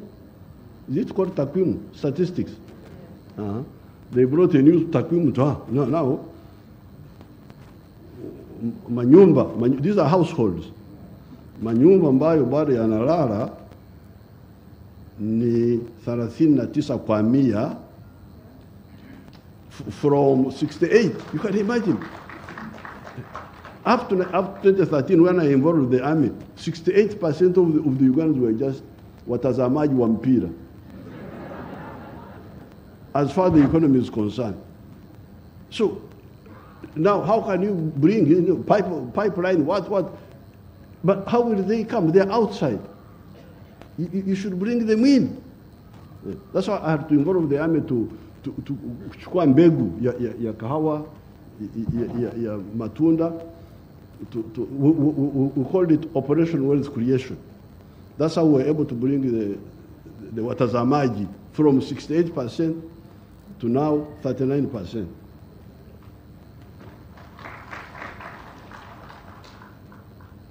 So I think we should look at that along all this whole pipeline. That's what I was discussing with Her Excellency yesterday about mifugo, kwa mfano.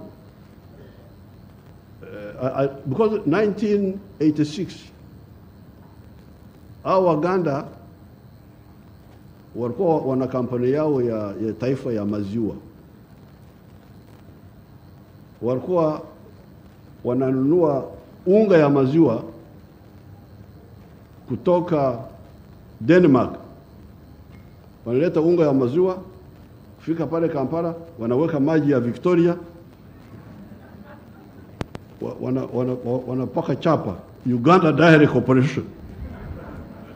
The only Ugandan thing there was maji.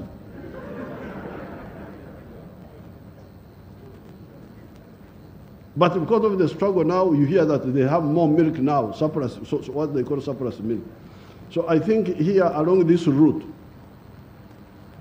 if there are people who are just asleep,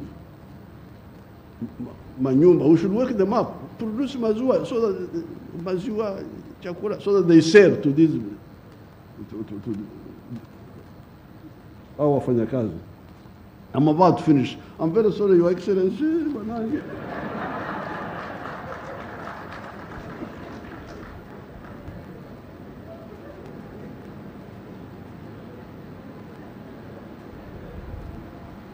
Unlike Japan or Korea or other service providers, will also be able to supply those who work in the oil sector, e.g. hotels, transport, food supplies, etc. Unlike Japan or Korea or Saudi Arabia, who either do not have oil or only have oil, East Africa has got everything.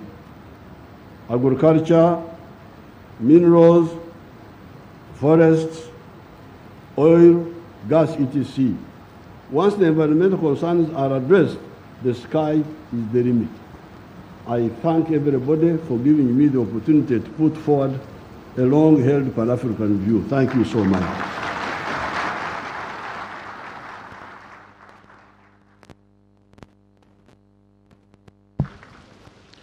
Asante sana Mheshimiwa Yoweri Kaguta Museveni, Rais wa Jamhuri ya Uganda. Kwa mara nyingine tena niombe tumpigie makofi Mheshimiwa Rais.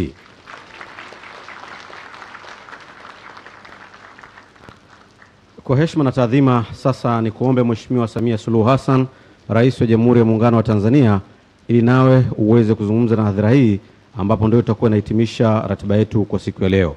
Ni kuombe Mheshimiwa Rais, tafadhali.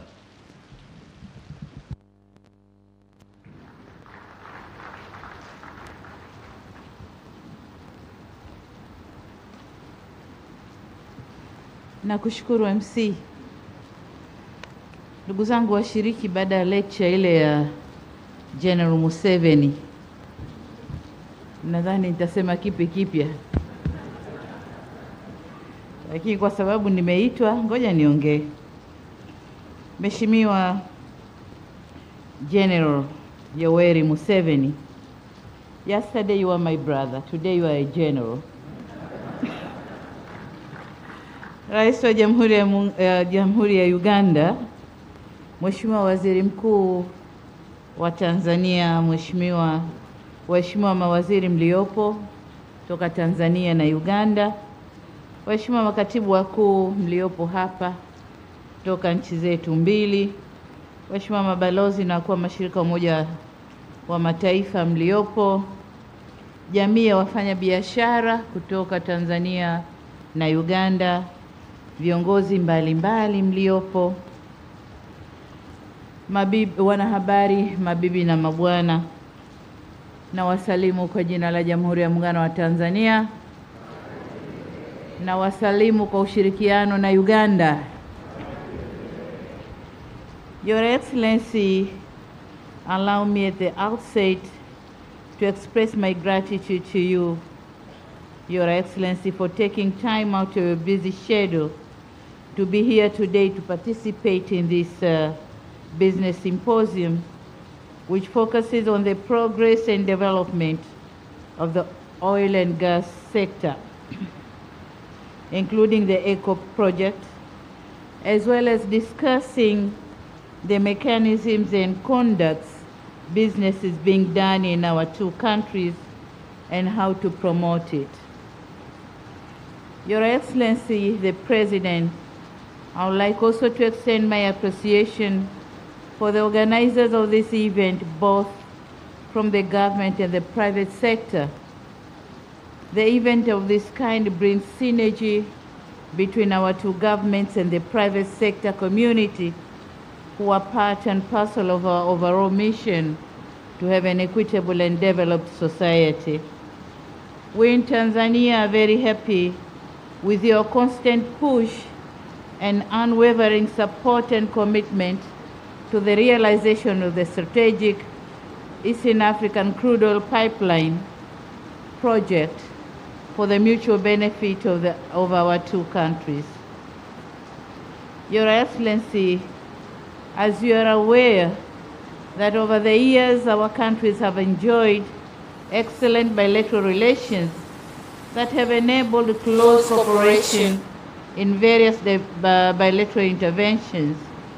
Our relationships and cooperation have remained even stronger during this challenging period of COVID-19 pandemic. Your presence here today displays a gesture of overcoming the impossibilities towards realization of socio-economic development in our two countries. Your Excellency, we thank you for the incredible lectures you have delivered here today. That was incredible. You have taken us years back in universities when we were taught on the basic economics, capitalism and economic development in Europe and America. That was our topic in university, early years in the universities. But then you have taken us through the new economic order, technologies and issues and environment. So we thank you very much for that incredible lecture. Your Excellency, the President, let me also thank you for the progress that we have achieved towards implementation of the ECO project since your last visit here in Dar es Salaam, and that was May 20th this year. A number of key milestones have been achieved toward the implementation of the project. Since then, we have received stronger support from the Ugandan government to implement key issues that underpin the development of the project. I was curiously listening to the presentations of what was discussed yesterday, and I'm happy to note that our experts have agreed to explore more areas of cooperation in the sector. ECO project will mean less if other areas of mutual cooperation are not exhausted for mutual interest. So we are very happy, and I heard my Minister for Energy talking about the gas pipeline to Uganda, but also the LNG project here in Tanzania, which is going to add value to the ECO project.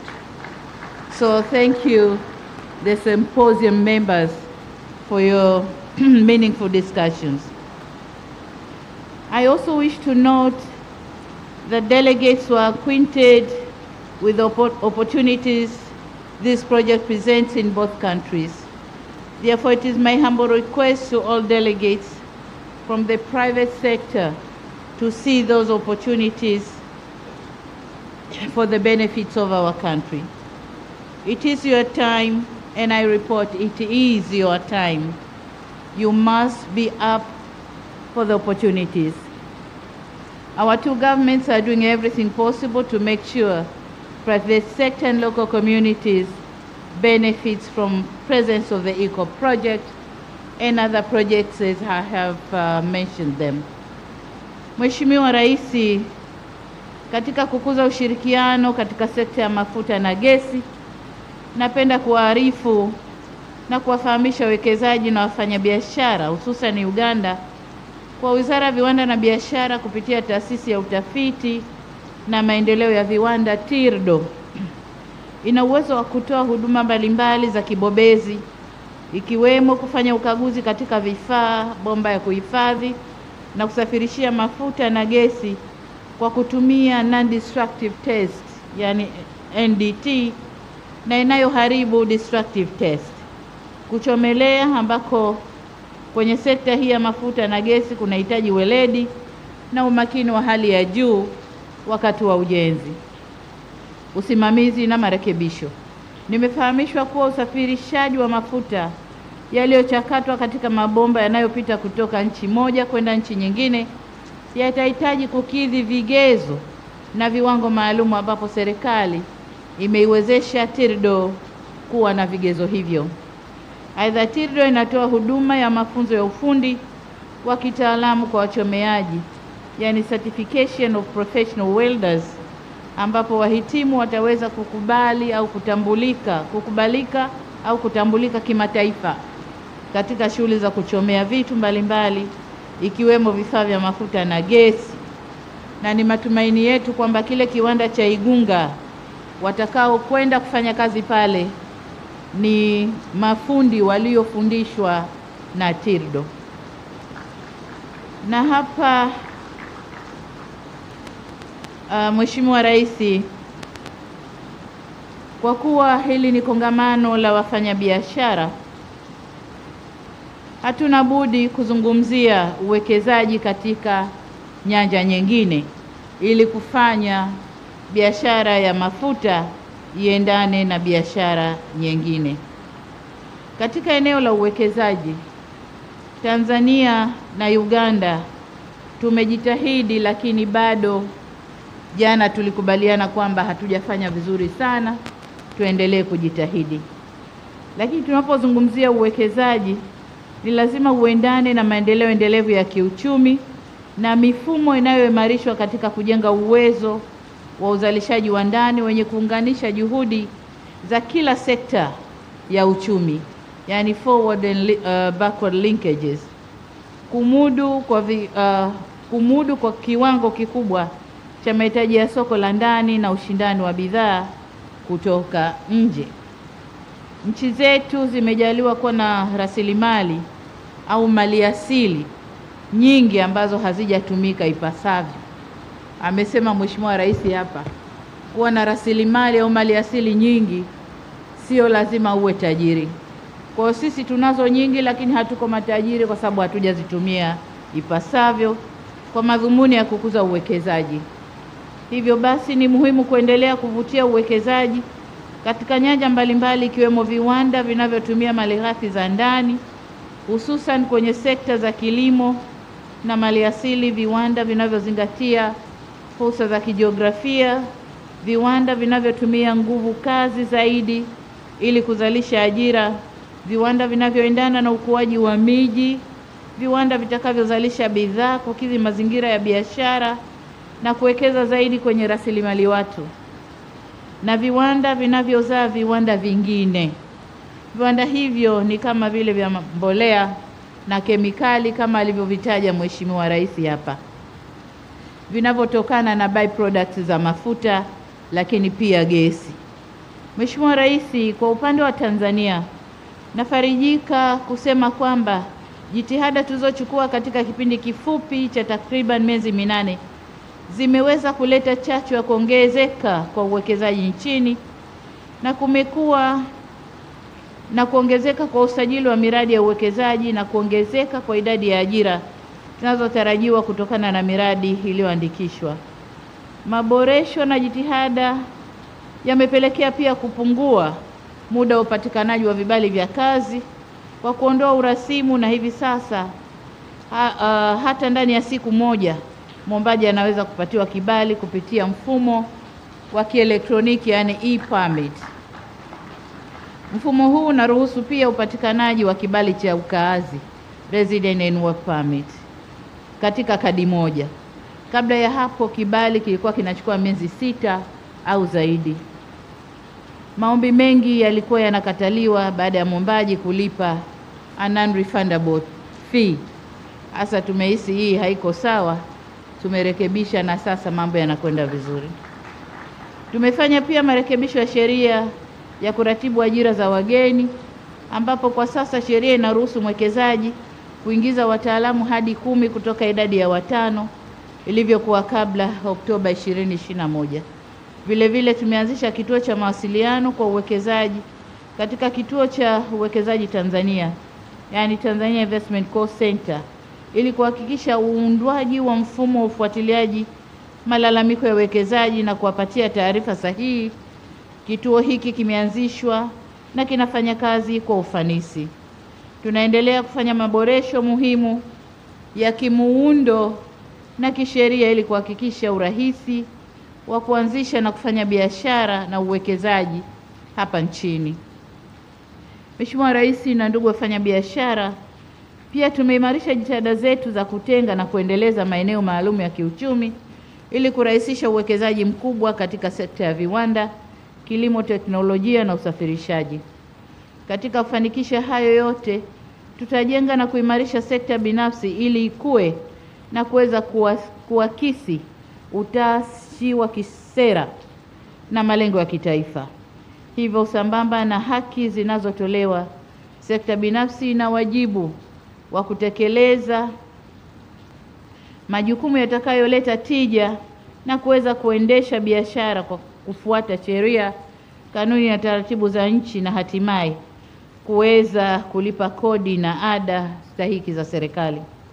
Uzoefu unaonesha kuwa nchi nyingi duniani zimefikia viwango vya juu vya maendeleo kutokana na kutenga maeneo mbalimbali ya uwekezaji kupitia skimu mbalimbali kama vile Special Economic Zones, Export Processing Zones na nyingine za aina hiyo, kwa ajili ya kuhakikisha uwekezaji unakuwa kwa kasi na kukuza mauzo ndani na nje ya nchi. Tutaendelea kuhakikisha tunamaliza au kuondoa kabisa vikwazo vyote visivyo vya kikodi, yani non-tariff barriers, kuhakikisha usalama wa mitaji pamoja na uhakika wa kutengeneza faida kwa wawekezaji wanaowekeza Tanzania. Na kwa wafanya biashara wa Uganda, niwaambie kwamba hivi karibuni tutafungua ofisi ndogo ya mamlaka ya bandari mjini Kampala ili kusogeza huduma hizi karibu na nyinyi. Waswahili wanasema mteja ni mfalme, kwa nasi tunasogea kwa mfalme wetu Uganda. Lakini ndani ya ofisi hiyo tutaweka afisa kutoka kituo cha uwekezaji, ambao kwa wale wawekezaji watakaopenda kuja Tanzania wapate taarifa wakiwa pale. Mheshimiwa Rais, naomba sasa nitumie fursa hii tena kuwashukuru waandaaji wa kongamano hili pamoja na washiriki. Ni matumaini yetu kwamba kupitia kongamano hili litachochea zaidi uwekezaji na biashara kati ya nchi zetu mbili. Hivyo naomba kuhamasisha wawekezaji kutoka Uganda kuja Tanzania na Watanzania waende Uganda, kwa sababu tumesema hapa kwamba mipaka iliyopo iliwekwa na wale watu kwa madhumuni ya utawala, lakini sisi tunaweka mipaka mipya ya mabomba, ya gesi, ya mafuta, ya umeme, ya viwanda. Hiyo ndio mipaka yetu sasa. Kwa hiyo wafanya biashara mwe huru kwenda huko na kwenda huko. Mmoja wenu alisema hapa kwamba makongamano kama haya yaendelee, na ni kweli yaendelee, kwa sababu kule nyuma mlikuwa mnavutana, watu wa serikali huku, serikali kule, wafanya biashara na wafanya biashara. Badili ya kukaa na kuangalia vikwazo ni vipi na vipi tutaondosha, mlikuwa mna stick to vikwazo na kuvutana, kuwekeana kauzibe, asije na nyie msiende. Hiyo haisaidii upande wa Uganda wala Tanzania. La maana ni kuondoa vikwazo na wote tukasonga mbele. Kwa hiyo niwaombe mkutane tena mara nyingi, na jana nimewataka, mimi na Mheshimiwa Rais tumewataka watu wetu wa serikali, mawaziri, wakutane haraka kwenye ile tume yetu ya pamoja ya ushirikiano. Waangalie changamoto tulizozizungumza jana ziondoshwe, ili nanyi wafanya biashara muweze kukaa kwenye nani zenu mkijua kwamba serikali imeondosha vikwazo, nanyi muondoshe vya kwenu ili muweze kufanya kazi kwa haraka na tuone matokeo ya haraka. Wafanya biashara wa Tanzania ni mashahidi. Tulikuwa tunavutana hapa na Kenya. Kila kinachokwenda hakipiti. Hiki hakipiti na huku hakipiti. Kule wakizuia na mkuu wa mkoa wetu naye asema kuanzia leo hakipiti. Lakini tulikaa tukaelezana ukweli. Tulikuwa tunachomeana kuku mipakani.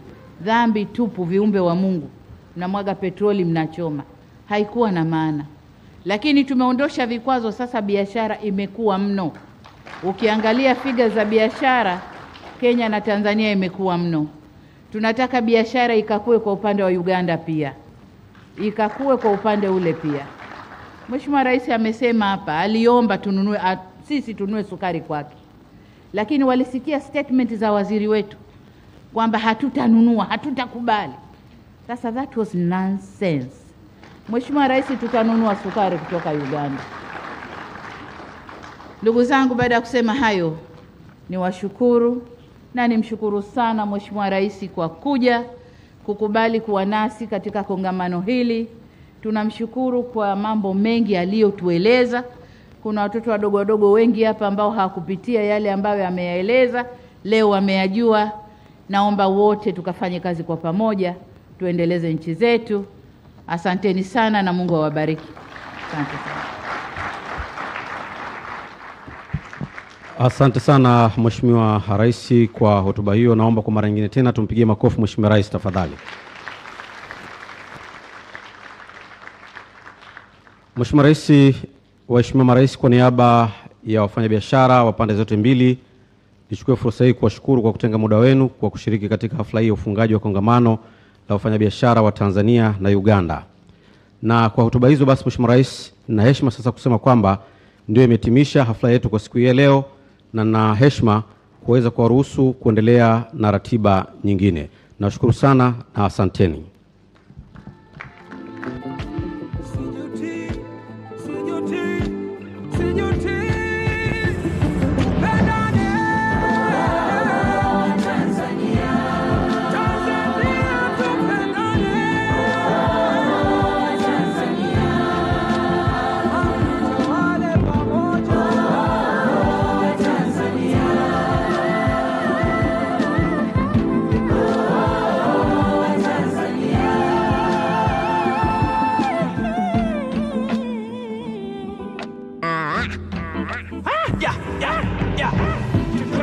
Tunaenda juu wote sawa sawa, tukienda chini twenda chini wote sawa sawa. Shika langu na shika la kwako sawa. Changu kwanza, chuki zako kaa nazo. Mimi kando na uzalendo ndo mpango. TC yeah, umekuja tukaweze kwenda.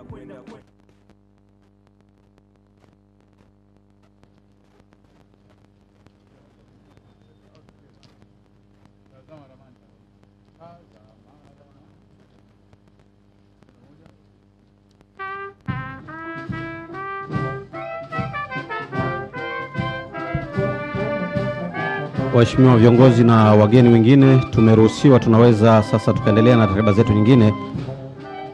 Tumeruhusiwa na waheshimiwa marais, viongozi wengine, tunaweza tukaendelea na ratiba zetu.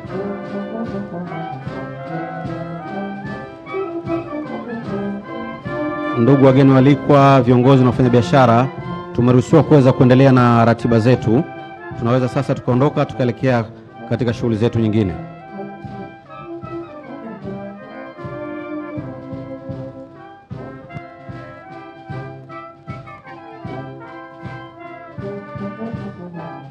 Waheshimiwa viongozi, wageni walikwa, mmeruhusiwa muweze kuendelea na ratiba nyingine. Tunaomba sasa muweze kuendelea na ratiba nyingine tafadhali. Ndugu wafanyabiashara, wageni walikwa na viongozi, tumeruhusiwa muweze kuendelea na ratiba zenu nyingine.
Mheshimiwa wafanya biashara, viongozi na wageni walikwa, tunaomba tuweze sasa kuendelea na ratiba zetu nyingine. Ruksa imetolewa, naomba upigaji picha sasa ufanyike nje tafadhali. Mnaopiga picha katika eneo hilo, tunaomba mtoke nje sasa. Naomba muendelee na ratiba nyingine. Haturuhusu tena upigaji picha kwa eneo hilo la viongozi tafadhali.